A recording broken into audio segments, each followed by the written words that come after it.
Hello दोस्तों, Ashoka yes में आपका स्वागत है। दोस्तों, हम लोग डेली न्यूज़ देखते आ रहे हैं। तो आज हम लोग जो है 10 सितंबर की न्यूज़ देखने वाले हैं।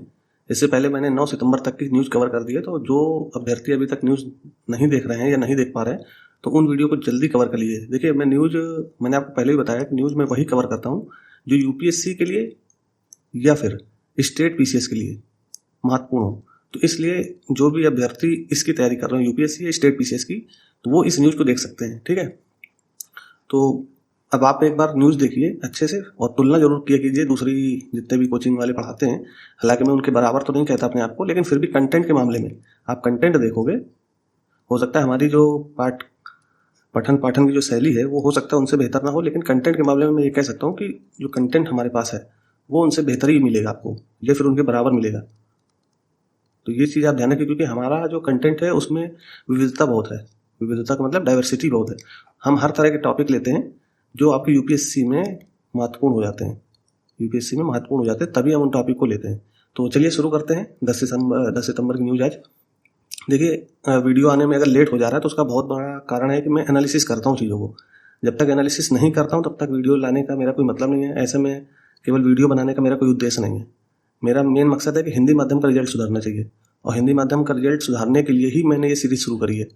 तो आप लोग मेरा साथ देंगे तो ये डेली आपको न्यूज़ आती रहेगी, और आपका जो कंटेंट कहीं ना कहीं पीछे रह जाता था कि हमें कहाँ पे चीज़ें कवर करनी है, कहाँ नहीं कवर करनी, तो वो आपको यहाँ से फुलफिल हो जाएगी। इस न्यूज़ आर्टिकल वाली डेली जो हम लोग लाते हैं डेली न्यूज़, इससे आपकी पूरी चीज़ें कवर हो जाएंगी। तो चलिए शुरू करते हैं हम लोग पहली न्यूज़ से। तो आप लोग न्यूज़ देख ही रहे होंगे कि कल यानी 9 सितंबर को उपराष्ट्रपति का चुनाव हुआ था। तो उसमें अब नए उपराष्ट्रपति हमारे आ गए हैं। नए वाइस प्रेसिडेंट कौन है? सीपी राधाकृष्णन। तो एक तो नाम याद रखिएगा, हो सकता है किसी स्टेट पीसीएस में नाम देकर भी पूछ सकता है क्वेश्चन। तो स्टेट पीसीएस के लिए तो ये क्वेश्चन मैंने नाम लिख दिया, और ये नंबरिंग याद रखना कि 17वें उपराष्ट्रपति हैं ये, यानी स्वतंत्र भारत के 17वें राष्ट्रपति के नाम के पद पर कौन आ गए हैं? सीपी राधाकृष्णन। तो इनका नाम याद रखना, सीपी या सीवी जो भी हो, आप इसको एक बार देख लेना। राधाकृष्णन आगे लगा हुआ है। और ये आपको पता होना चाहिए कहाँ के इस समय गवर्नर रहे। ये गवर्नर रहे हैं कहाँ के? महाराष्ट्र के। महाराष्ट्र। हो सकता है पेन आपको ना दिख रहा हो, मैं पेन चेंज कर लेता हूँ। देखिए, तो ये गवर्नर थे अभी तक कहाँ के? महाराष्ट्र के गवर्नर थे कौन? सीपी राधाकृष्णन। तो ये नए उपराष्ट्रपति बन गए हैं। और अगर आपको मत जानना हो कि कितने मतों से जीते हैं, तो ये 152 मतों से विजयी हुए हैं। 152 मत से चुने गए हैं, मतलब इतने मत ज़्यादा मिले इनको। टोटल कितने मिले थे इनको? 452। और जो विपक्षी थे रेड्डी साहब, आपको नाम उनका भी पता होना चाहिए, रेड्डी साहब, उनको मिले हैं 300। ओके। तो इसमें देखिए कुछ मत ऐसे भी थे जो इनवैलिड थे। अब आपको वैलिड इनवैलिड मत भी पता होने चाहिए। इनवैलिड मत भी थे। इनवैलिड का मतलब वो मत भी डाले गए थे जो इनवैलिड हो गए थे, यानी 15 ऐसे मत डाले गए, यानी 15 मत ऐसे थे जो इनवैलिड थे। तो वैलिड मत कितने पड़े हैं? ये 300 और 452 ऐड कर लोगे तो टोटल हो जाएंगे 752। तो इतने मत डाले गए। आप कहोगे कि दोनों मिला करके अगर लोकसभा, आपको पता होगा इसमें कौन कौन शामिल होता है? लोकसभा के और राज्यसभा के सभी सदस्य। सभी सदस्य का मतलब इसमें मनोनीत और जो चुन कर आए हैं वो सभी इसमें वोट डालते हैं। ध्यान रखना, राष्ट्रपति वाले मामले में ऐसा नहीं है। राष्ट्रपति मामले में, राष्ट्रपति के चुनाव में दूसरी तरीके से चुनाव होते हैं। उसमें लोकसभा और राज्यसभा के केवल चुने हुए प्रतिनिधि ही शामिल होते हैं। इसके अलावा साथ साथ राज्य के भी प्रतिनिधि शामिल होते हैं, राज्य विधानमंडल के सदस्य भी शामिल होते हैं, यानी एमएलएज, ना कि एमएलसी। ये याद रखना कि एमएलसी नहीं शामिल होते किसमें? राष्ट्रपति के चुनाव में। तो तुलना करके थोड़ा सा पढ़ा करो, राष्ट्रपति उपराष्ट्रपति दोनों को तुलना करके पढ़ोगे तब आपको चीज़ें क्लियर हो जाएंगी। तो मैंने आपको न्यूज़ बता दी। अब थोड़ा सा इसके पॉलिटी सेक्शन में जाते हैं कि उपराष्ट्रपति से संबंधित कौन कौन सी चीज़ें हमारी यूपीएससी में या स्टेट पीसीएस में पूछी जा सकती हैं। तो देखिए, अनुच्छेद आपको पता होने चाहिए कि उपराष्ट्रपति के चुनाव किस अनुच्छेद में है। ठीक है, किस अनुच्छेद में उसकी चुनाव की पूरी प्रक्रिया है, तो ये आपको पता होना चाहिए। तो मैंने यहाँ अनुच्छेद 66 और 67 ये दोनों लिख दिए। हालांकि मैंने नीचे सारे अनुच्छेद लिखे हैं उपराष्ट्रपति से संबंधित, अभी मैं उनको बताऊंगा। तो चुनाव प्रक्रिया जैसे अनुच्छेद 68, देखिए ये स्टेट पीसीएस के लिए ज़्यादा इंपॉर्टेंट हो जाते हैं क्या अनुच्छेद। लेकिन आपको आईएएस या यूपीएससी के संबंध में अगर चीज़ें पढ़नी है तो आपको फिर चुनाव प्रक्रिया समझना पड़ेगा। किसका? उपराष्ट्रपति का। तो आपको पता होना चाहिए कि राष्ट्रपति और उपराष्ट्रपति चुनाव अधिनियम भी एक बना हुआ है 1952, और एक राष्ट्रपति उपराष्ट्रपति चुनाव नियम 1974, इसी के तहत, और चुनाव प्रक्रिया 68, इन दोनों नियमों के तहत, और इसके अलावा अनुच्छेद 324 के तहत, इन 3 नियमों का प्रयोग करके, एक संवैधानिक नियम है और ये एक वैधानिक नियम 2, इनका प्रयोग करके चुनाव आयोग चुनाव आयोग क्या कराता है? उपराष्ट्रपति के चुनाव का आयोजन करता है। ठीक है, तो ये नियम का प्रयोग करता, ध्यान रखना, 1952 का और 1974 का ये रूल है और ये अधिनियम, इसी अधिनियम के तहत ये रूल बने। समझ पा रहे हो? तो ये थोड़ा सा याद रखना। हो सकता है कि यूपीएससी कुछ ऐसा घुमा के पूछ ले, तो ये आपको एक्ट और ये रूल पता होने चाहिए। ठीक। और राष्ट्रपति उपराष्ट्रपति चुनाव का जो प्रक्रिया होती है, उस प्रक्रिया को क्या कहते हैं? जो सिस्टम होता है उसको बोलते हैं अनुपातिक प्रतिनिधित्व प्रणाली। ठीक है, तो आप एक बार पॉलिटी में जाकर के इसको कवर करोगे, जो उपराष्ट्रपति का चुनाव कैसे होता है, उसकी पूरी प्रक्रिया क्या है। अब आपको ये भी पता होना चाहिए कि जो उपराष्ट्रपति के चुनाव में मत का मूल्य होता है, जो वोट पड़ते हैं, उसका मूल्य क्या होगा, यानी उसकी वैल्यू क्या होगी। तो ध्यान रखना कि सारे सांसदों का यहाँ पे मूल्य क्या हो जाता है? 1। लेकिन राष्ट्रपति वाले चुनाव में मूल्य अलग अलग हो जाते हैं, यानी सांसद के अलग मूल्य होगा और जो एमएलए आते हैं उनका मूल्य अलग होगा। तो आप एक बार ये भी देखो जा करके, आप अगर पॉलिटी की बुक उठाओगे तो उसमें सारी चीज़ें कवर की गई होंगी। अब चूंकि ये न्यूज़ की वीडियो है तो इसमें मैं सारी चीज़ें तो नहीं बता सकता, जितना मेरी कोशिश होती है मैं कवर करने की कोशिश करता हूँ।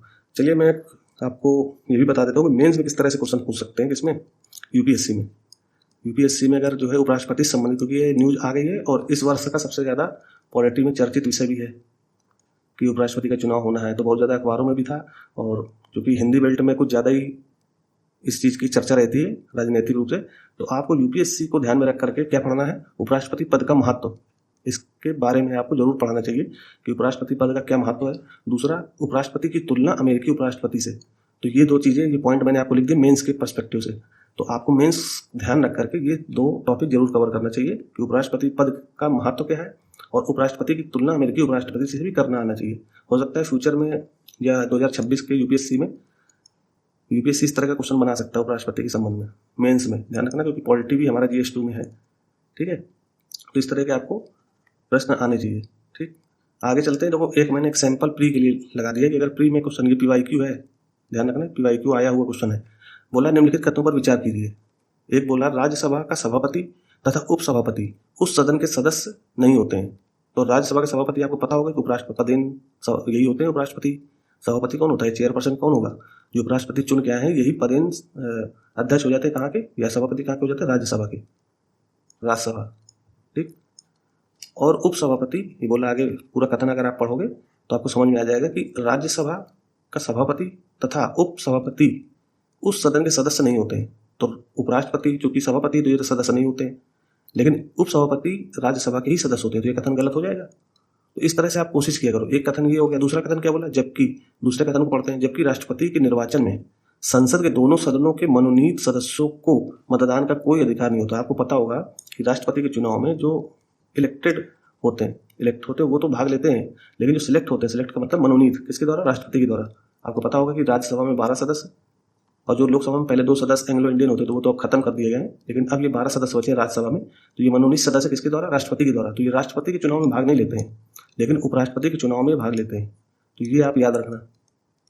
जो नए एस्पिरेंट्स हैं उनको ये चीज़ पता होनी चाहिए। हालांकि जो पहले से पढ़ रहा होगा उसको ये, क्योंकि बेसिक जानकारियाँ हैं, जो अभी नई तैयारी शुरू कर रहे हैं उनको ये सब चीज़ें ध्यान रखनी पड़ेगी। इसीलिए मैंने कहा कि न्यूज़ आप पर्टिकुलर देखोगे डेली, तो आपको यूपीएससी की तैयारी कैसे करनी चाहिए और यूपीएससी का क्राइटेरिया क्या है, कितना हमें पढ़ना चाहिए, कितना नहीं पढ़ना चाहिए, तो वो मैं डेली इसमें कुछ ना कुछ चर्चा करता हूँ। तो नए एस्पायरेंट्स इसको अगर आप देखोगे तो आपकी यूपीएससी की जो रणनीति कैसे हमें स्ट्रेटजी रूप से पढ़ना चाहिए, कौन कौन से टॉपिक कवर करने चाहिए, तो ये न्यूज़ से भी बहुत हद तक इसको तय किया जा सकता है कि हमारी रणनीति क्या होगी। हालांकि न्यूज़ बहुत ज़्यादा चीज़ें कवर नहीं करता है, लेकिन आपका स्टैटिक पोर्शन कहाँ से क्वेश्चन बनेगा, या PYQ देखो और अपना सिलेबस देखो, तो वहाँ से आपको ये चीज़ें पता चलेंगी। और न्यूज़ से संबंधित, यानी न्यूज़ को जोड़ करके स्टैटिक पार्ट अगर पूछना चाहे यूपीएससी, तो वो कैसे पता चलेगा जब आप न्यूज़ देखोगे डेली। इसलिए मैं ये सब चीज़ें बताता रहता हूँ आपको। तो दूसरा कथन क्या कह रहा है? जबकि, अब हम लोग कथन पढ़ रहे हैं, जबकि राष्ट्रपति के निर्वाचन में, कथन पहला गलत हो गया, दूसरा बोल रहा है जबकि राष्ट्रपति के निर्वाचन में संसद के दोनों सदनों के मनोनीत सदस्यों का मतदान का कोई अधिकार नहीं होता। अब चूंकि क्वेश्चन 2020 से पहले आया था, इसलिए यहाँ पे दोनों सदनों की बात हुई है, क्योंकि उस समय दोनों सदनों में मनोनीत सदस्य हुआ करते थे। ठीक है, तो बोला कोई अधिकार नहीं होता, उनको उपराष्ट्रपति के निर्वाचन में मतदान का अधिकार होता है। मैंने यही चीज़ अभी आपको नीचे बताई थी यहाँ पे कि राष्ट्रपति के चुनाव में तो मनोनीत सदस्य भाग नहीं लेते हैं, लेकिन उपराष्ट्रपति वाले चुनाव में भाग लेते हैं। तो ये कथन सही हो जाएगा। तो अगर आपको ये पता होता तो ये आराम से कथन भी सही हो जाता। और ये जो आपको देख रहे हो ना, ये ट्रेंड, ये 2023 के पहले का है। 2023 के अभी भी आते हैं ये ट्रेंड के क्वेश्चन, लेकिन अब ये कम हो गए हैं। अब दूसरे तरह के क्वेश्चन आते हैं। अब इसमें अगर कह देता ऊपर एक कथनों में से कितने कथन सही है, यहाँ पे कौन सी की जगह बोल देता कितने कथन सही है, यहाँ बोल देता केवल, यहाँ पे एक लिखता। केवल एक कथन, मतलब ये कथन सही है तो ये कथन सही है, या लिख देता केवल 2 कथन, मतलब 2 का मतलब सभी सही है। अब उस तरह के क्वेश्चन में क्या होता है, 3 कथन रखता है वो, ताकि आपको कंफ्यूज किया जा सके। तो वो पैटर्न आपको पता होना चाहिए यूपीएससी का, ठीक है। तो मैंने यहाँ पे जो है आपको एक सैंपल क्वेश्चन पीआईक्यू का लगाया कि यूपीएससी किस तरह का क्वेश्चन पूछता है अगर कोई चीज़ न्यूज़ में है तो, ठीक है। तो आप इसको कवर करना जाके, और ये इसलिए भी पूछा गया था कि 2017-18 में उपराष्ट्रपति के चुनाव के संदर्भ में ये क्वेश्चन आया था, ठीक है। तो इसको आप देखना, पीवाईक्यू ही था, इसलिए मैंने इसको कवर किया है। आगे चलते हैं। अब देखिए मैंने कुछ अनुच्छेद आपको बताया ना, मैंने नीचे सारे अनुच्छेद लगा दिए फैक्चुअल के रूप में, कि आपको पता होना चाहिए कि 63 से लेकर के जो, हालांकि उपराष्ट्रपति के अन्य अनुच्छेद में भी उनकी भागीदारी है, लेकिन ये अनुच्छेद ऐसे हैं जो उपराष्ट्रपति के चुनाव पद और उनकी पूरी प्रक्रिया से संबंधित है, चुनावी प्रक्रिया से। तो अनुच्छेद 63 में क्या है, भारत का एक उपराष्ट्रपति होगा, ये पता होना चाहिए। अनुच्छेद 64 में उपराष्ट्रपति राज्यसभा का पदेन अध्यक्ष होगा। देखो मैंने आपको बताया ना ऊपर कथन, तो ये यहाँ से कवर हो सकता है आपका। फिर ऐसे ही अनुच्छेद 65 में क्या है, मैं इसको पढ़ रहा हूँ ताकि आप इसको ध्यान से समझ सको। अगर आप चाहो तो इसको पॉज करके खुद से पढ़ सकते हो। तो जो नए पेरेंट्स हैं उनको ध्यान रखना चाहिए कि इस तरह अब उपराष्ट्रपति अगर न्यूज़ में है तो ये आपको सारे अनुच्छेद पता होने चाहिए, क्योंकि इंपॉर्टेंट हो जाते हैं न्यूज़ के संदर्भ में। ऐसे ही अगर कभी भी कोई भी न्यूज़ जो पॉलिटिक्स से जुड़ी हो तो उसके अनुच्छेद जरूर देख लिया करो कि संवैधानिक प्रावधान क्या कहते हैं, ठीक है। तो ये 63 उपराष्ट्रपति होगा, 64 क्या है, राज्यसभा का पदेन अध्यक्ष होगा, 65 में क्या है, उपराष्ट्रपति राष्ट्रपति के रूप में कार्य करेगा। कार्य करेगा किसके रूप में, राष्ट्रपति के रूप में। कब, यह कार्यकाल में आकस्मिक रिक्तियों के दौरान या राष्ट्रपति की अनुपस्थिति के दौरान अपने कार्यों का निर्वहन करेगा। अगर मान लीजिए राष्ट्रपति अनुपस्थित है या किसी कार्य में असमर्थ है या फिर राष्ट्रपति है ही नहीं उस पद पे, तो उस समय क्या करेंगे, उपराष्ट्रपति राष्ट्रपति के रूप में काम करेंगे, ठीक है। तो अनुच्छेद 65 याद रखना। अब हो सकता है कि आप पूछो कि जो है उपराष्ट्रपति अगर सभापति है तो सभापति का पद कौन संभालेगा। तो उपसभापति का पद इसीलिए बनाया जाता है, उपसभापति का पद इसीलिए बनाया जाता है कि अगर उपराष्ट्रपति न हो तो फिर उपसभापति ही पूरे सदन को चलाएंगे। तो अभी जैसे आप जानते हो कि धनखड़ साहब जो उपराष्ट्रपति थे उन्होंने इस्तीफा दे दिया था, तो उसके बाद से सदन कौन चला रहा था, मानसून सत्र को, तो उपसभापति ही चला रहे थे। तो ध्यान रखना, ये सब चीज़ें आपकी बेसिक चीज़ें हैं, तो नए एस्पायरेंट्स को ध्यान में रखना चाहिए सब चीज़ें। फिर अनुच्छेद 66 में क्या है, उपराष्ट्रपति का चुनाव अनुपातिक प्रतिनिधित्व प्रणाली के अनुसार, मैंने ऊपर भी लिखा था ये चीज़ें, अनुपातिक प्रतिनिधित्व प्रणाली के अनुसार संसद के दोनों सदनों के सदस्यों से मिलकर बने निर्वाचक मंडल। निर्वाचक मंडल का मतलब हो गया वो जो वोट डालने वाले हैं, तो दोनों सदनों के जो जितने सदस्य हैं वो सब मिल करके बने निर्वाचन मंडल के सदस्यों द्वारा किया जाएगा। ये मैंने आपको बताया था कि 788 सदस्य दोनों सदन को मिलाकर के, और वोट कितने दिए हैं, 752। ये याद रखना आप कि एक तो कई लोग अनुपस्थित थे और कुछ इनवैलिड मत हो गए थे, तो इनवैलिड मत को हटा करके बचे कितने, टोटल 752, ठीक है। फिर अनुच्छेद 67 दिया है, आप इसको पॉज करके पढ़ो, 68, 69, 70, 71। इसके अलावा पॉलिटी में अन्य जगह भी उपराष्ट्रपति के कुछ कार्य, उनके अधिकार, उनके विशेषाधिकार दिए गए हैं, तो उनको आप जरूर कवर करो जाके। मैंने इसलिए डाल दिया ताकि आप जो है जो स्टेट पीसीएस में क्वेश्चन पूछता है अनुच्छेद को लेकर के, और स्वाभाविक है कि इस बार किसी न किसी स्टेट पीसीएस में जरूर पूछेगा। जैसे अभी लगा है यूपी पीसीएस, तो उसको ध्यान में रख करके ये जरूर पढ़ लीजिएगा, ठीक है। आगे चलते हैं। देखिए दूसरी न्यूज़ थी जो मैंने कल भी कवर की थी नेपाल के संबंध में, तो आज उसकी हम मैपिंग करने वाले हैं पहली बार, क्योंकि कल हमने मैपिंग नहीं कराई थी किसकी, नेपाल से संबंधित। आपको नेपाल से संबंधित क्या मैपिंग करनी है तो मैं भी बताता हूँ क्या मैपिंग करनी है, ठीक है। तो नेपाल में अराजकता, आप जान ही रहे हो कि वहाँ प्रदर्शन बहुत तेज हो गए, और प्रदर्शन की वजह से सेना को और पुलिस को गोली भी चलानी पड़ी, जिसमें आम नागरिक भी मारे गए। लगभग 19 से 21 के बीच में आम नागरिक मारे गए इस प्रदर्शन में। और वहाँ के जो पीएम है यानी प्रधानमंत्री ओली साहब, उन्होंने अपना इस्तीफा भी दे दिया है। तो ध्यान रखना, ओली साहब के इस्तीफा से भारत और नेपाल के संबंध में बहुत बड़ा फर्क पड़ेगा। तो मेंस के दृष्टिकोण से आपको समझना पड़ेगा कि पीएम जो प्रधानमंत्री ओली जी हैं वो भारत के समर्थक थे, ये ध्यान रखिएगा। अब मैं थोड़ा सा इसकी जो सामरिक स्थिति है नेपाल की वो भी थोड़ा समझ लो कि देखो नेपाल एक है लैंड लॉक कंट्री, यानी इस ऊपर आप देखोगे तो चाइना है, और इसके नीचे साइड कह लो या बगल में कह लो या इस साइड कह लो क्या है, इंडिया। तो इसकी जो लोकेशन है वो सामरिक रूप से बहुत ज़्यादा महत्वपूर्ण हो जाती है। अब चूंकि प्रधानमंत्री ओली कौन थे, भारत समर्थक थे, तो इनकी जितनी भी पॉलिसी बनती थी वो भारत को ध्यान में रख करके बनाई जाती थी विदेश नीति में। लेकिन अगर आप मान लो इन्होंने इस्तीफा दे दिया और कोई दूसरा व्यक्ति आता है जो चाइना समर्थक होगा, तो इससे क्या होगा, भारत और नेपाल के संबंध में कहीं ना कहीं कुछ ना कुछ कड़वाहट आ जाएगी या कुछ ना कुछ ऐसी प्रॉब्लम्स आएंगी। तो वही मैंने यहाँ पे लिखा है कि पीएम ओली ने इस्तीफा दिया है और भारत समर्थक थे पीएम ओली साहब। और अब समस्या क्या हो जाएगी इस्तीफा देने के बाद, कि कहीं ऐसा ना हो कि नेपाल में कोई ऐसा प्रधानमंत्री बन जाए जो चाइना का समर्थन कर दे, तो फिर हमारे क्या हो जाएंगे, कहीं ना कहीं जो हमारी विदेश नीति है वो प्रभावित होगी, बहुत सारे अन्य चीज़ें। तो मैं यहाँ पे यूपीएससी संबंधित कुछ चीज़ें आपको लिख देता हूँ, मतलब लिख करके लाया हूँ, आप उसको पढ़ के समझ लो। तो मैपिंग तो अभी हम करेंगे ही, पहले न्यूज़ देखते हैं। तो न्यूज़ तो यही थी। अभी हमें यूपीएससी के लिए क्या पढ़ना है कि भारतीय विदेश नीति में संभावित बदलाव माने स्वाभाविक है। किसमें, भारतीय विदेश नीति में क्या क्या बदलाव आ सकते हैं। एक तो बार्डर सुरक्षा, आप जान रहे होगे कि जो हमारी SSB है, सीमा सुरक्षा बल, वो यही नेपाल बॉर्डर में काम करती है। ठीक है, तो इसने अभी हाल ही में सेना के जो SSB प्रमुख हैं उन्होंने एक बयान दिया है कि आपको बॉर्डर को बेहतर तरीके से, भाई हम तो सुरक्षित तो रखते ही है, लेकिन उसको और उसमें ज़्यादा एक्टिव हो गए बॉर्डर सुरक्षा को लेकर, क्योंकि नेपाल हमारा पड़ोसी देश है, तो बॉर्डर सुरक्षा का मुद्दा हो जाएगा, निगरानी में वृद्धि, क्योंकि नेबरहुड फर्स्ट पॉलिसी हम लोग अपनाते हैं, तो उसमें सब चीज़ें ध्यान रखना पड़ता है विदेश नीति में। ठीक है, तो आपको मेंस के दृष्टिकोण से क्या क्या रखना पड़ेगा, क्या क्या संभावित बदलाव होने हैं, बॉर्डर सुरक्षा को लेकर के बदलाव हो सकते हैं, निगरानी में वृद्धि हो जाएगी क्योंकि प्रदर्शन बगल में हो रहा है। इसके अलावा चीन के प्रभाव को काउंटर करने की रणनीति हमारे पास होनी चाहिए। क्यों? क्योंकि ओली साहब ने इस्तीफा दिया है। इस्तीफा दिया है तो क्या होगा, आप कोई ऐसा व्यक्ति ना आ जाए जो भारत विरोधी हो या चाइना का समर्थक हो, तो हमें ऐसी रणनीति भी अपनानी पड़ेगी जो चाइना को हम काउंटर कर सकें।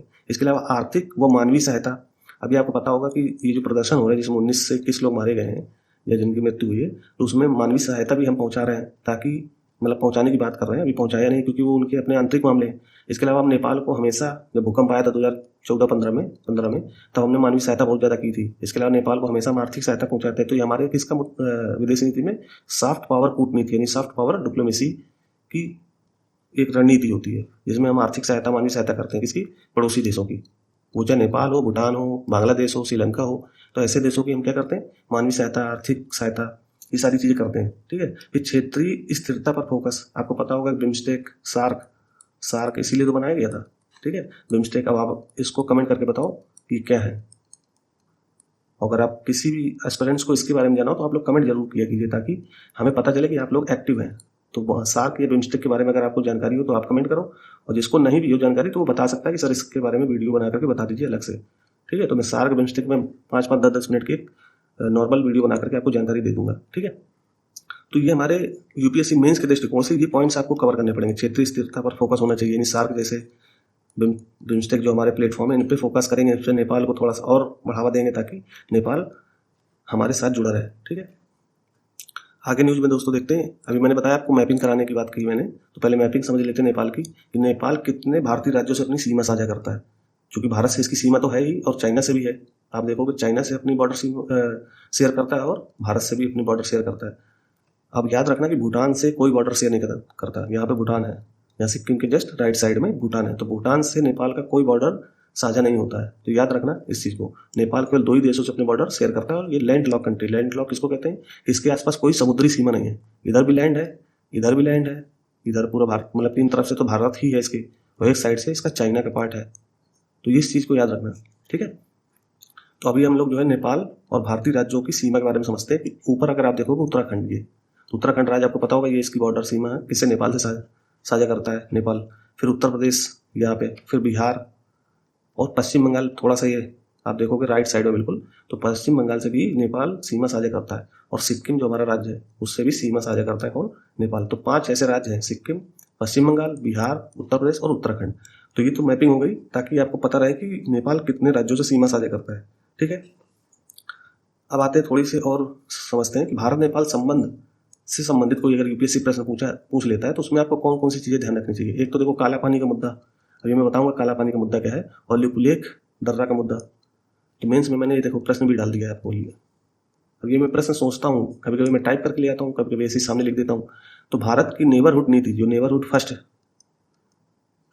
फर्स्ट नीति है भारत सरकार की, आपको पता ही होगा कि भारत की नेबरहुड फर्स्ट नीति के संदर्भ में नेपाल के साथ संबंधों की चुनौतियों और अवसरों पर चर्चा कीजिए। अब ये क्वेश्चन आपको पता होना चाहिए, तभी आप कर पाओगे। कब कर पाओगे, जब ये आपको पता हो कि भारत नेपाल के संबंध क्या क्या है। हमने जो है जल विद्युत परियोजनाओं पर या अन्य आर्थिक क्षेत्रों पर नेपाल को बहुत सारे सहयोग किए हैं, या फिर मानवीय सहायता को लेकर के हो, क्योंकि नेपाल ऐसी जगह है, हिमालय पे है ना, हिमालय के ऊपर स्थित है, तो यहाँ पे एवरेस्ट चोटी वगैरह, तो यहाँ भूकंप बहुत आते हैं, तो भूकंप सेंसिटिव एरिया है नेपाल, तो वहाँ पे अक्सर जो है छोटे मोटे भूकंप आते रहते हैं। तो हमेशा भारत बड़े भाई की जो भूमिका होती है उस भूमिका में रह करके हमेशा नेपाल की सहायता करता है, बड़े भाई। ठीक है, भाड़े ले गया, तो बड़े भाई की भूमिका में रहता है कौन, भारत। तो इस चीज़ को आप यूपीएससी के मेंस से जोड़ करके लिखोगे तो प्रश्न बहुत अच्छा बन जाएगा ये मेंस का। तो इसको आप ट्राई करना, जो भी जो है अभ्यर्थी मुझे सुन रहे हो, तो इसको आप एक बार ट्राई करो। कुछ पॉइंट से लिखो, 50 शब्द लिखो शुरू में। जो लोग शुरुआत कर रहे हैं तो 50 शब्द 25 शब्द पहले लिखना शुरू करो, तब आपको एक जो है समझ में आएगा कि हाँ मैं लिख सकता हूँ कि नहीं लिख सकता हूँ। शुरुआत तो करना शुरू करो। ठीक है, कि भारत नेपाल संबंध में हमें क्या क्या चीज़ें ध्यान रखनी है। अब थोड़ा सा और समझते हैं, कुछ चीज़ें मैंने और ऐड कर दी कि नेपाल ने भारत द्वारा बनाया जा रहा है मानसरोवर लिंक रोड, अभी जो है हाल ही में 2022-23 की बात मैं बता रहा हूँ कि नेपाल ने भारत द्वारा बनाए जा रहे मानसरोवर लिंक रोड, उस समय जो हमारा बॉर्डर रोड ऑर्गेनाइजेशन है BRO, जो आर्मी के अंतर्गत काम करता है, वो यहाँ पर मानसरोवर लिंक रोड बना रहा था। आपको पता होगा कि सीमा के संबंध में, मतलब कि भारतीय सीमा में कोई भी विकास के काम करने होंगे तो भारतीय सेना के अंतर्गत ही किए जाते हैं। उसी में एक ऑर्गेनाइजेशन है बॉर्डर रोड ऑर्गेनाइजेशन, जो सीमा के आसपास रोड के काम में अपना काम करता है, ताकि जो हमारी भारतीय आर्मी है वो समय से सीमा पे जा सके। तो वहाँ पर नेपाल के पास ही हम लोग क्या कर रहे थे, मानसरोवर लिंक रोड बना रहे थे। तो उसके निर्माण और उद्घाटन का विरोध किया किसने? नेपाल ने, क्योंकि उस रोड को हम लोगों ने बना लिया, उसको उद्घाटन कर दिया, तो नेपाल ने इसका काफ़ी विरोध किया था। इस लिंक रोड का निर्माण उत्तराखंड के धारचूला से, अब ये धारचूला क्षेत्र याद रखना, धारचूला क्षेत्र से भारत चीन सीमा के पास स्थित लुबलेक तक किया गया है। अब इसकी मैपिंग थोड़ा सा ध्यान रखो, यहाँ पे ये देखो, अगर आप जो है इंडिया का मैप देखोगे, इंडिया नेपाल को जोड़ करके, तो मैंने 2 मैप लगाए हैं। तो पहले यहाँ समझते हैं कि ये इंडिया है। अगर आप इधर देखोगे तो यहाँ उत्तराखंड देखने को मिलेगा। इसका ये वाला एरिया की बात हो रही है, यहाँ पे इस वाले एरिया की बात हो रही है, ये काला पानी वाला क्षेत्र है। तो इसको समझते हैं, इंडिया जो है यहाँ पे जो है हम लोग क्या कर रहे थे, एक लिंक रोड बना रहे थे। कहाँ से कहाँ तक? यहाँ अगर देखोगे धारचूला जिले में, धारचूला क्षेत्र मतलब जिला नहीं है, धारचूला क्षेत्र से लेकर के लिपुलेख तक। तो लिपुलेख कहाँ पे? ये देखो यहाँ पे लिपुलेख है ये, तो लिपुलेख तक हम इसको बना रहे थे इसे। तो इस पे जो है नेपाल ने कहा कि ये हमारा क्षेत्र, ये एरिया, अगर आप यहाँ पे देखोगे इसका एरिया काला पानी का ये, ठीक है, तो इसको यहाँ से जोड़ लो। ये एरिया डिस्प्यूट वाला है, ये जो येलो से है, ये डिस्प्यूट एरिया है भारत नेपाल के संबंध में। हालांकि ये हमारा ही है, लेकिन हमेशा नेपाल दावा करता है कि हमारा है। तो इस संबंध में भी इंडिया और नेपाल के बीच कोई ना कोई डिस्प्यूट बने रहते हैं, काला पानी क्षेत्र को लेकर के, लिपुलेख पास को लेकर के। इसके अलावा ये लिपियादुरा से लेकर के, मैंने बताया ना, ये यहाँ तक धारचूला है शायद, हाँ, धारचूला से लेकर के रोड। अब धारचूला आप सर्च कर लेना उत्तराखंड में कहाँ तक है, ठीक है। उत्तराखंड में लिपुलेख तक रोड किसने बनाई है? BRO ने, मानसरोवर लिंक रोड, ठीक है। तो उससे जब रोड बनी, उसका उद्घाटन हुआ, तो नेपाल ने इसका विरोध भी किया था। समझ पा रहे हो? तो ये चीज़ आपको समझ में आ गई। अब देखो यहाँ पे ध्यान है कि नेपाल सामरिक रूप से अत्यधिक महत्वपूर्ण लिपियादुरा और कालापानी क्षेत्रों पर अपना दावा करता है। अब ये नेपाल का जो सामरिक रूप से अत्यधिक महत्वपूर्ण लिपियादुरा, मैंने अभी आपको बताया ना, लिपियादुरा ये है और कालापानी यहाँ पर है, देखो छोटा सा क्षेत्र, ये क्षेत्र, और यहाँ से लेकर के यहाँ तक। तो यहाँ पे ये क्या करता है नेपाल की, हमारा क्षेत्र है, ठीक है, इस पर दावा करता है नेपाल। तो ये तो थी न्यूज़, कुछ मैंने मैपिंग भी आपको करा दी, और आई थिंक आप लोग समझ गए होंगे सारी चीज़ें, ठीक है। आगे चलते हैं। देखिए, अब एक शब्दावली बहुत ज़्यादा चर्चा में थी, अगर आप लोग न्यूज़ सुन रहे होंगे तो जनरेशन जेड या जेन जेड, जो प्रदर्शनकारी है उसको जेन जेड बोला जा रहा है कि ये प्रदर्शन जेन जेड लोगों द्वारा किया गया है। अब जेन जेड है क्या, ये शब्दावली UPSC पूछ सकता है। तो जो नए एस्पिरेंट्स हैं वो हो सकता है पहली बार सुन रहे हो, तो और जो लोग न्यूज़ सुने होंगे वो जरूर जानते होंगे जेन जेड क्या है, जनरेशन जेड क्या है। इनको जूमर्स भी बोला जाता है। तो जेन जेड समझ लेते हैं, ये जनसांख्यिकी समूह है। जनसांख्यिकी मतलब एक जनसंख्या है जो सामान्यतः 1997 से लेकर के 2012 के बीच जन्मी है। तो इसमें क्या है कि 1997 से लेकर के जो 2012 में जन्मे बच्चे या लोग हैं उनको जेन जेड संज्ञा दी जाती है। इसी तरह इससे पहले यानी 1981 से 1996 तक के लिए एक अलग शब्दावली यूज की जाती है, उसको बोलते हैं मिलेनियल्स, ठीक है, मिलेनियल्स। इसके बाद जेन जेड आएगा, ये जेन जेड है कहाँ, ये 97 से 2012 तक, और 2012 के बाद जो लोग जन्मे होंगे उनको बोला जाएगा जनरेशन अल्फा। तो ये शब्दावली जरूर याद रखा करो कि ये है क्या। अब चूंकि देखो जो जेन जेड है, जिनको जूमर्स भी बोल रहे हैं, जनरेशन जेड भी बोल रहे हैं, जेन जेड भी बोल रहे हैं, तो ये ऐसे लोग हैं जो डिजिटल रूप से बहुत ज़्यादा साक्षर भी हैं। क्यों? क्योंकि ये ऐसे समय में पैदा हुए कि डिजिटल युग चल रहा था उस समय, 1991 से, ये जब हमारा LPG सिस्टम लागू, उसके बाद से बहुत ज़्यादा दुनिया चेंज हो गई है, ठीक है। तो उसमें क्या हो रहा है कि ये 1997 के बाद से ये जितने भी जन्म ले रहे हैं बच्चे, ये डिजिटल रूप से बहुत ज़्यादा साक्षर है, और इनकी वजह से बहुत सारी वैश्विक स्थितियाँ, वो चाहे सामाजिक रूप से हो या राजनीतिक रूप से, बहुत बदल गई हैं, ठीक है। ये थोड़ा सा जो डिजिटल मुद्दे होते हैं उस पर एक्टिव भी रहते हैं ऐसे लोग, जेन जेड के लोग। तो जेन जेड याद रखना है कौन होते हैं और ये किस लिए महत्वपूर्ण है, ये सब चीज़ें मैंने आपको बता दी। और ये शब्दावली काफ़ी चर्चा में थी, क्योंकि नेपाल में जो प्रदर्शन हो रहा है वो इन्हीं प्रमुख लोग, जो लोग उसमें शामिल हैं, वो इसी आयु वर्ग के लोग शामिल हैं जो 1997 से बाद पैदा हुए हैं, यानी 2012 के बीच के पैदा होने वाले लोग, वो उस प्रदर्शन में काफ़ी शामिल थे। तो जेन जेड के द्वारा ही प्रदर्शन प्रमुखता से उठाया जा रहा है। तो वो नेपाल का संदर्भ था, मैंने बता दिया आपको सारी चीज़ें। अब आगे चलते हैं। मैंने आपको देखो कल न्यूज जिन लोगों ने देखी होगी उसमें मैंने मेंस के कुछ क्वेश्चंस भी बताए थे नेपाल के संदर्भ में, कि GS पेपर 2 में UPSC कैसे क्वेश्चन पूछ सकता है, GS पेपर 2 का जो IR वाला पार्ट है उसमें कैसे क्वेश्चन पूछ सकता है, समझ पा रहे हो, फिर एथिक्स से कैसे क्वेश्चन पूछ सकता है, इसी प्रदर्शन को लेकर के जो नेपाल में प्रदर्शन हो रहा है। तो आप लोग वो न्यूज़ देखो या फिर पॉज करके यहीं पर ये क्वेश्चन पढ़ सकते हो। अगर आप पीछे न्यूज़ नहीं देखना चाह रहे हो तो यहीं पर इसको पॉज करके देख सकते हो, ठीक है, क्योंकि मैं दोबारा चीज़ें नहीं बताऊँगा। आगे चलते हैं दोस्तों। न्यूज़ तीसरी न्यूज़ थी आज असम की तीवा। देखो जब अगर आप द हिंदू पढ़ रहे हो तो उसमें कुछ न्यूज़ ऐसी होती हैं जो बिल्कुल छोटी ही होती हैं, मतलब फ्रंट पेज में थी बस फोटो लगी थी और नीचे छोटी सी न्यूज़ थी तावी जनजाति के बारे में, लेकिन मैंने यूपीएससी के संदर्भ में इसको अच्छे से कवर किया है, तो इसलिए इसको आप जरूर देखा करो कि हमें कौन सी न्यूज़ पढ़नी चाहिए यूपीएससी के संदर्भ में। समझ पा रहे हो? तो इसको मैं जरूर कवर करता हूँ जो यूपीएससी के लिए इंपॉर्टेंट होता है। तो असम के तीवा जनजाति के लोग अपना पारंपरिक लांगखुन उत्सव मना रहे हैं। अब आपको पता होगा कि जो असम वाला क्षेत्र है वहाँ पे कई सारी जनजातियाँ रहती हैं, तो उस जनजाति में से एक जनजाति है तीवा जनजाति। इसका नाम याद रखना, तीवा जनजाति कहाँ या किस जगह पाई जाती है। तो हो सकता है कि यूपीएससी कथन या मैचिंग वाले क्वेश्चंस बना सकता है, ठीक है। मैचिंग वाले अगर क्वेश्चंस बनाएगा तो इस तरह के आपको जनजाति के नाम याद होने चाहिए। भारत की प्रमुख जनजाति, जैसे मैंने कल भील जनजाति के बारे में आपको बताया था, इसके अलावा गोंड भी जनजाति की मैंने चर्चा की थी। तो इस तरह आप अगर धीरे धीरे अपने आप को कवर कर लोगे तो जनजातियाँ आपकी ऐसे ही कवर हो जाएगी। तो अब जैसे तीवा आया तो तीवा जनजाति, अब आपने नाम सुन लिया, ये भी सुन लिया कि असम के आसपास है। तो अगर यूपीएससी अगर असम की जगह मेघालय भी डाल दे तो उसको आप थोड़ा सा अपना कॉमन सेंस लगा करके सही कर सकते हो, क्योंकि पूर्वोत्तर भारत क्षेत्र में ये जनजाति पाई जाती तीवा। तो ऐसा तो है नहीं कि कोई भी जनजाति बिल्कुल एक ही जगह सीमित रहेगी, हो सकता है वो कहीं और भी हो। तो जब कॉमन सेंस लगाओगे तो ये क्वेश्चन हो जाएंगे। हालांकि मैंने चीज़ों को जोड़ दी है। तो न्यूज़ पढ़ते हैं दोस्तों। असम के तीवा जनजाति के लोग अपना पारंपरिक लांगखुन उत्सव, ये उत्सव भी याद रखना, लांगखुन उत्सव मना रहे हैं। अब ये लांगखुन उत्सव मनाते क्यों हैं? अच्छी फसल की कामना के लिए प्रसिद्ध है ये उत्सव। कौन सा? लांगखुन। इसको कई बार इससे भी बोलते हैं, इसको लैंगखोंग भी बोलते हैं, लैंगखोंग पूजा। तो ये नाम याद रखना आप, लांगखुन उत्सव या लांगखुन फेस्टिवल या लैंगखोंग पूजा।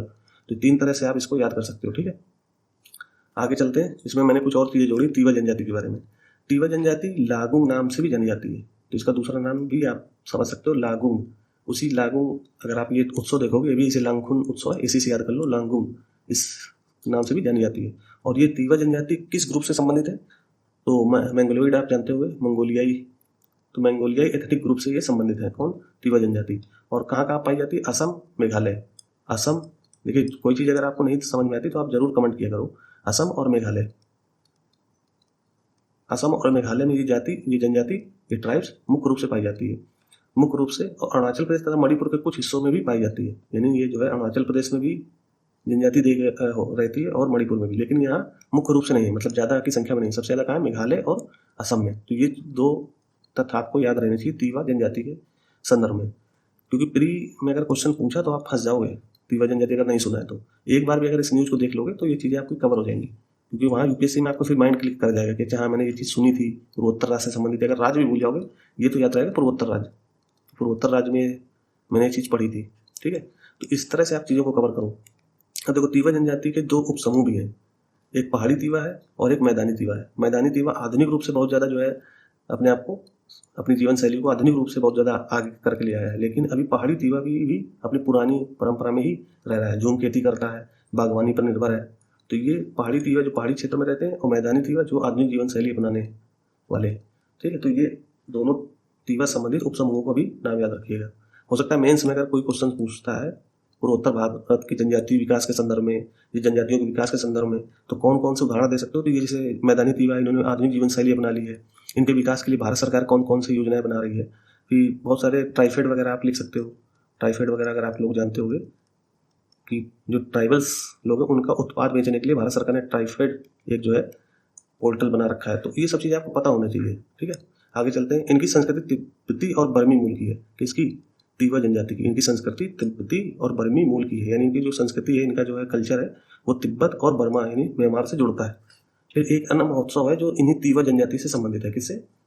तीवा जनजाति से संबंधित एक अन्य महोत्सव का नाम भी याद रखना। उस महोत्सव का नाम है वांसुआ या वांचुआ। 2 नाम, मतलब इंग्लिश में इसका हिंदी ट्रांसलेट ऐसे ही कर देते हैं। तो वांसुआ या वांचुआ नाम याद रखना। ये बहुत ज़्यादा जो है मनाया जाता है। अभी मैंने बताया कि जब फसल की कामना के लिए कोई पूजा की जाती है तो उसका नाम है लांगखुन, और फसल की कटाई के बाद अगर कोई महोत्सव होता है तो उसको बोलते हैं वांसुआ या वांचुआ महोत्सव। तो दोनों महोत्सव आपको याद रखने हैं तीवा जनजाति से संबंधित, ठीक है। तो तीवा जनजाति मैंने कवर कर दी है। अब हालांकि मैंने यहाँ पे एक पूर्वोत्तर राज्यों का एक मैप लगा के रखा है, तो इसको आप जो है सीमा कौन कौन से राज्य किसके साथ साझा करता है उसको आप देखो। यहाँ पे जैसे असम है, चलिए मैं करा देता हूँ आपको। देखो सिक्किम भी इसी पूर्वोत्तर राज्य में शामिल रहता है, तो सिक्किम को आप इधर रख सकते हो। इसके अलावा ये जो 7 सिस्टर है, इनको 7 बहनें भी बोलते हैं। तो इसमें अगर आप असम देखोगे तो असम जो है अरुणाचल प्रदेश से, नागालैंड से, मणिपुर से, मिजोरम से, त्रिपुरा से और मेघालय सभी से सीमा साझा करता है। आप सभी से इसकी सीमा देख सकते हो। मैंने एक दिन आपको ये भी बताया था बोडोलैंड क्षेत्र आपको बताया, तो इस वाले एरिया में असम के, जहाँ पे अभी चुनाव होने वाले 22 सितंबर से। तो अभी आप इसको कवर करो जाके, पीछे जो न्यूज़ मैंने कराई है, ठीक है। तो पूर्वोत्तर राज्य, देखो मैंने आपको पहले भी बताया कि पूर्वोत्तर राज्य को छोड़ो मत, क्योंकि क्या होता है कि हम उत्तर भारतीय लोग इसको बिल्कुल छोड़ देते हैं और यूपीएससी यहीं से क्वेश्चन पूछता है फिर।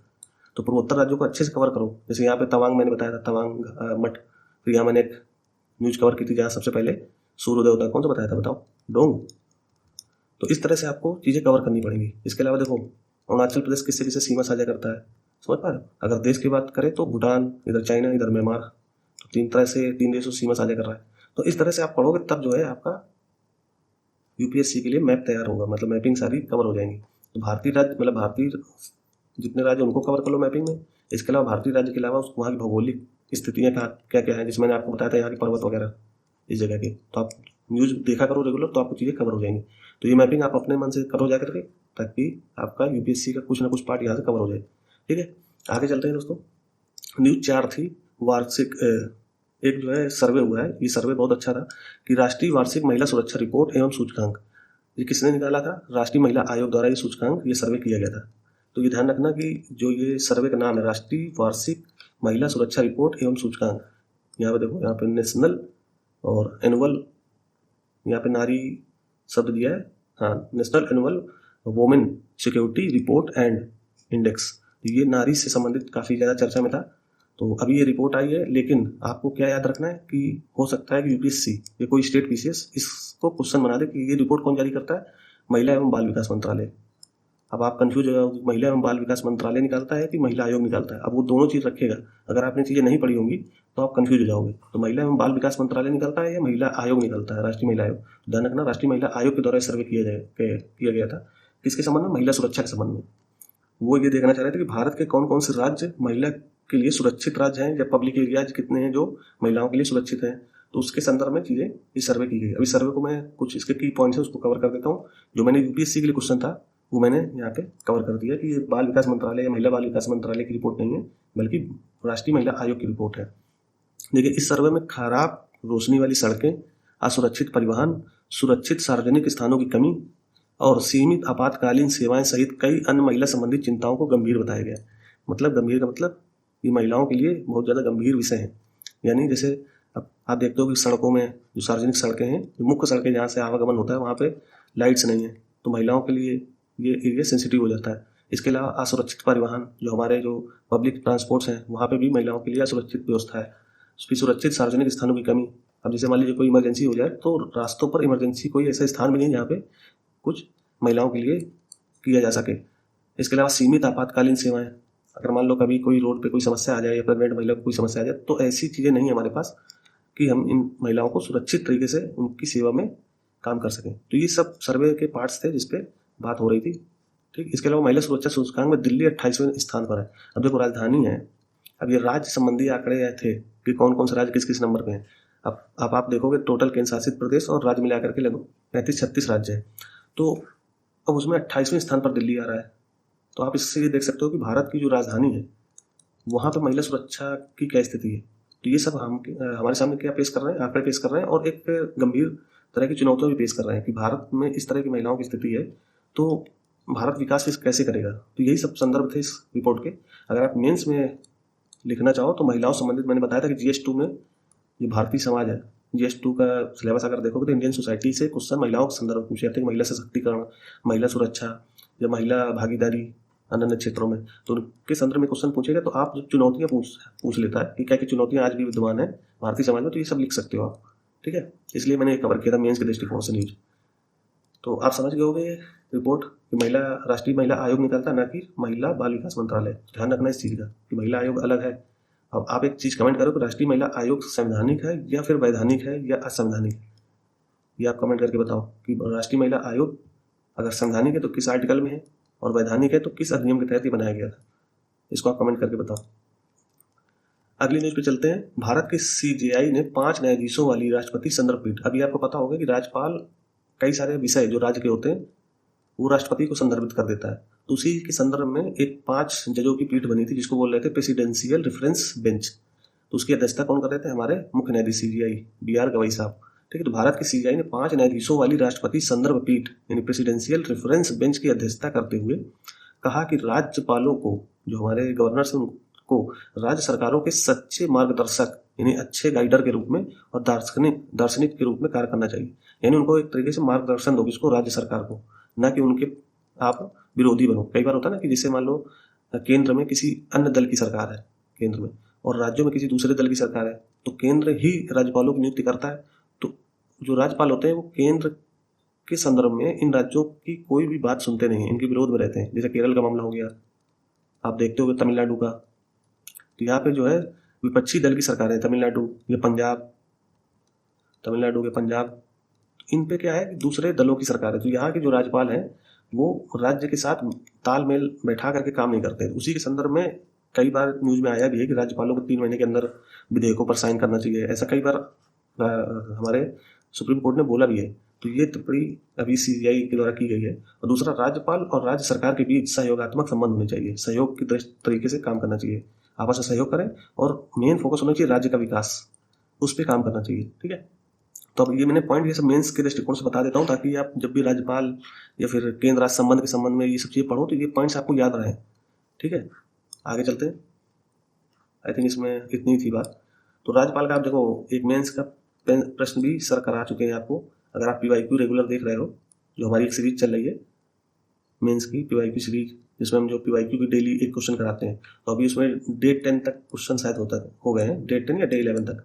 तो यानी 11 क्वेश्चन PYQ के इसी पॉलिटी से, गवर्नेंस से संबंधित कराए जा रहे हैं। और वहाँ प्रैक्टिस भी होती है। एक तो जो है अभ्यास सीरीज चलती है, अभ्यास सीरीज, उसमें हम लोग क्या कर रहे हैं, PYQ जो क्वेश्चन है उसको कवर करते हैं। और एक प्रैक्टिस सीरीज है जिसमें जो नए एस्पिरेंट्स हैं जिनको प्रॉब्लम होती है मेंस लिखने में, तो उनकी एक अलग सीरीज चली है, उसमें भी शायद प्रैक्टिस 9 तक हो गया है, यानी 9 क्वेश्चन वहाँ भी करा दिए गए। तो आप रेगुलर उनको देखो। और मैंने GS2 ही सर से बोला था कि GS2 ही कवर कीजिएगा, ताकि जो नए एस्पिरेंट्स हैं उनको, जो कि पॉलिटी में काफ़ी इंटरेस्ट भी होता है, तो वो जुड़ जाएंगे किससे, इस सीरीज से। अगर हम शुरू में ही अगर इतिहास या मान लीजिए आर्ट एंड कल्चर, कला एवं संस्कृति के सवाल लाएंगे, तो वो हो सकता है कि परेशान हो जाएगी, ये क्वेश्चन कहाँ से पूछ लिया। क्योंकि पॉलिटी भारतीय उत्तर भारत में काफ़ी चर्चा में रहता है, पॉलिटी से संबंधित न्यूज आती रहती हैं, यानी राजनीतिक न्यूज है, तो उसमें लोग इंटरेस्ट भी रखते हैं और आसानी से चीज़ें समझ भी जाते हैं। तो इसलिए वहाँ पे मेंस की एक सीरीज चल रही है जहाँ पे पॉलिटी के और गवर्नेंस के क्वेश्चन कवर कराए जा रहे हैं, तो आप उसको जरूर देखिए। और इसमें राज्यपाल का और राज्य सरकार संबंधित, संघ संबंधित ये क्वेश्चन मेंस में कराए जा चुके हैं। तो आप अगर वो सीरीज देखोगे तो वहाँ से आपकी चीज़ें कवर हो जाएंगी। ठीक है, आगे चलते हैं। देखिए, क्वेश्चन था मणिपुर में। अभी मैंने मणिपुर की कई न्यूज आप लोगों के सामने कवर की। अभी आई थिंक 2 बार तो मैं मणिपुर की न्यूज़ ले चुका हूँ। क्यों? क्योंकि PM साहब वहाँ जाने वाले 13 सितंबर को, हमारे प्रधानमंत्री मोदी जी मणिपुर की यात्रा में जाने वाले, तो उससे संबंधित अब न्यूज़ बहुत ज़्यादा आएगी। तो ध्यान रखना, मणिपुर काफ़ी चर्चा में, इससे संबंधित UPSC क्वेश्चन पूछ सकता है। देखो मणिपुर में क्या हो रहा है, यूनाइटेड नागा काउंसिल, अब UNC, ये याद रखना कि एक जो है संगठन है जो मणिपुर में नागाओं को, यानी नागा समुदाय को संदर्भित करता है। ये वहाँ का एक बड़ा काउंसिल है, परिषद है नागा जनजातियों का। तो मणिपुर में यूनाइटेड नागा काउंसिल द्वारा व्यापार प्रतिबंध लगाए जाने से माल की आवाजाही बंद, ये प्रभावित होगी। ये तो थी न्यूज। ठीक है, अभी हमको सीखना क्या है, जो इन्होंने NH2 में बहुत ज़्यादा प्रतिबंध लगा दिए। मैंने आपको बताया भी था कि NH2 और NH37 काफ़ी चर्चा में था, तो इसको आप लोग कवर कर चुके हो गए थे। तो अब इसके पीछे कारण क्या था, इन्होंने प्रतिबंध क्यों लगाए थे, और ये UNC है कौन, ये सब हम लोग आगे बात करने वाले हैं। पहले ये समझते हैं कि ये कारण क्या था जो इन्होंने प्रतिबंध लगाए हैं। किस पर? इस NH2 पर सब कुछ रोक दिया कि यहाँ से कुछ भी नहीं जाएगा। तो इससे क्या हो रहा है, व्यापार एक तरीके से बाधित हो रहा है। तो व्यापार बाधित होगा तो अर्थव्यवस्था में कहीं ना कहीं इसका प्रभाव पड़ेगा, राज्य की अर्थव्यवस्था में। तो भारत सरकार ने भारत म्यांमार सीमा पर 1643 किलोमीटर, आपको पता होना चाहिए कि भारत और म्यांमार की जो सीमा है वो कितने किलोमीटर की है, 1643 किलोमीटर की।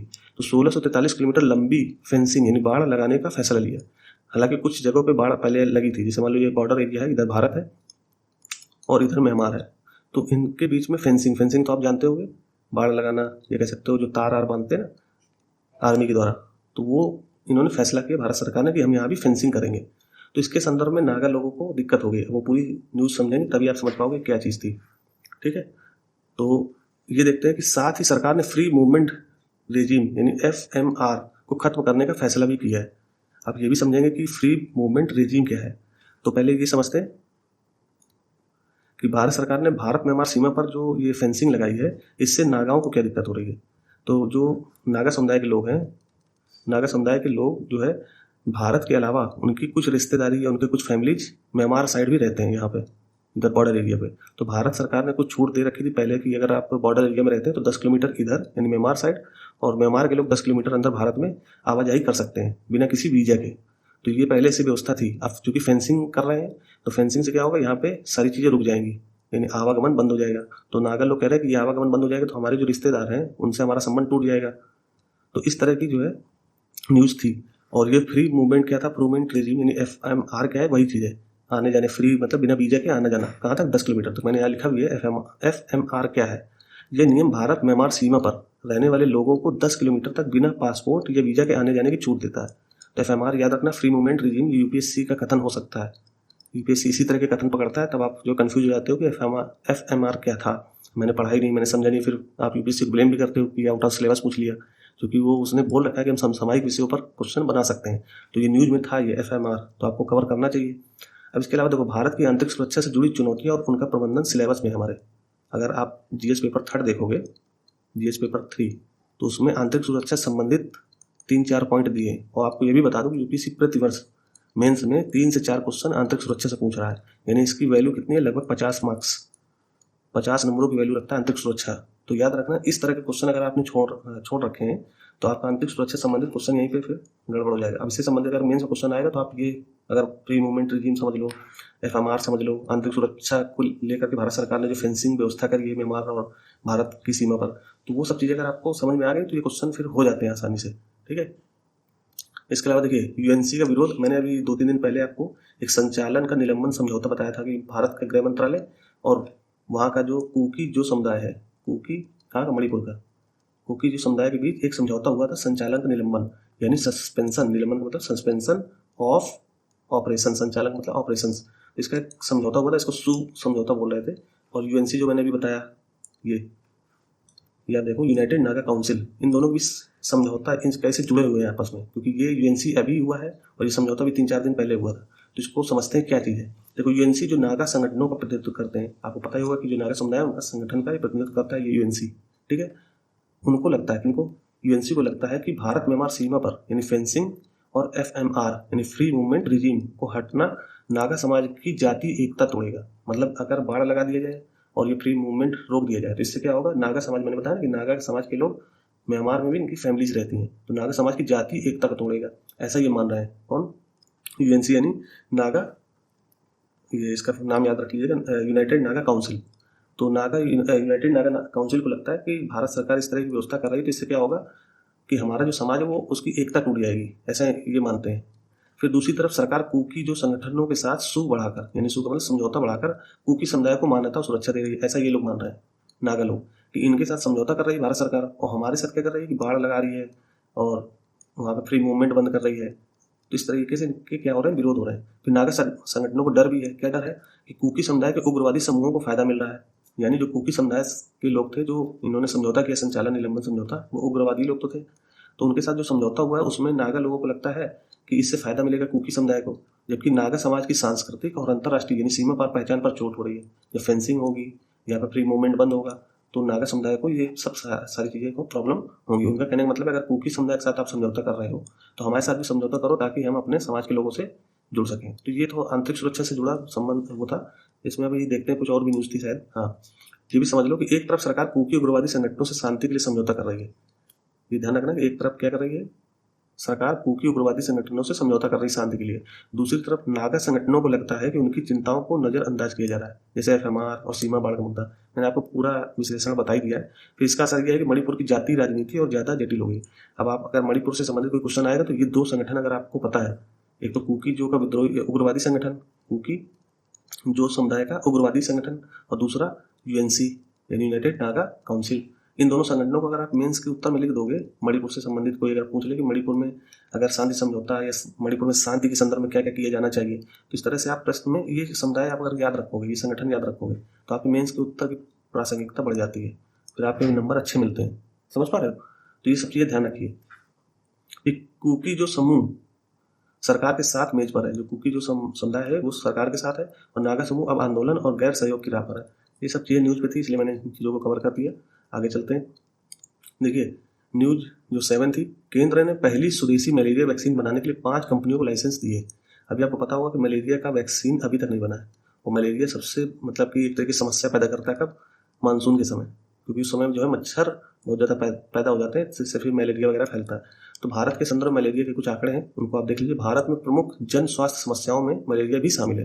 जो प्रमुख जन स्वास्थ्य समस्या है, जन स्वास्थ्य का मतलब आप समझ पा रहे हो, जो अक्सर सामाजिक लोग जो भारतीय लोगों में ये समस्या बनी रहती है, मलेरिया हो गया या फिर टाइफाइड हो गया, डेंगू हो गया, तो इस तरह की समस्या बनी रहती है, तो उसमें मलेरिया भी शामिल है।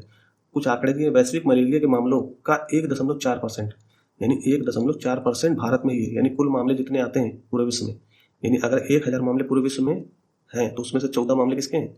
भारत में। तो ध्यान रखना कि भारत में 14 मामले पूरे विश्व के आ सकते हैं प्रति 1000 में, तो 1.4% भारत में है। फिर दक्षिण पूर्व एशियाई क्षेत्र में, जो दक्षिण पूर्व एशियाई देश हैं, उनमें 66% मामले केवल भारत में है। तो ये आंकड़े थे जो मैंने आपको बता दिए, इसको मलेरिया के संदर्भ में याद रखना। अगली न्यूज़ पे चलते हैं दोस्तों। जो 8वीं न्यूज़ थी, इजिप्ट से या इथोपिया से संबंधित थी। इसको समझ लीजिए कि इजिप्ट के विरोध के बावजूद इजिप्ट ने विरोध किया था किसके संदर्भ में? अभी मैं बताता हूँ, उसको समझ लीजिए कि मिस्र के विरोध के बावजूद इथोपिया ने नील नदी पर, ये नील नदी की एक सहायक नदी, ब्लू नदी जो होती है, उस पर अफ्रीका महाद्वीप का सबसे बड़ा ग्रैंड इथोपियन रेंगसा बांध यानी एक डैम बनाया है। अभी तक का अफ्रीका का सबसे बड़ा बांध है ये। अगर आप इस बांध को देखना चाहो तो ये है इसका चित्र, देखो ये बांध आप देख पा रहे हो। ये बांध अफ्रीका का सबसे बड़ा बांध होगा जो बिजली पैदा करेगा। तो ये कहाँ पे बनाया गया है? इथोपिया पे। और इसका विरोध किसने किया था? इजिप्ट ने। अभी मैं पूरा संदर्भ समझाऊंगा, उसके पहले आप थोड़ी मैपिंग भी देखनी है हमें। तो इजिप्ट क्या कह रहा है कि इथोपिया में जो ये डैम बना है, इसका नाम याद रखना, ग्रैंड इथोपियन रेनेसा बांध ये जल विद्युत उत्पादन की सबसे बड़ी परियोजना थी इथोपिया की, अफ्रीका की यानी पूरे महाद्वीप की सबसे बड़ी परियोजना थी, जिसका अभी उद्घाटन हाल ही में हुआ है। इसके विरोध के बावजूद, किसके विरोध के बावजूद? मिस्र के द्वारा इथोपिया ने इसको बना दिया है, इसका उद्घाटन कर दिया है। समझ पा रहे हो? तो इथोपिया में जो नील नदी की सहायक नदी ब्लू नदी, उस पर यह बांध बनाया गया है, ठीक है। और ये इथोपिया की टाना झील से निकलती है। अभी मैं मैप दिखाऊंगा आपको, ये मैप लगे हुए हैं, ठीक है।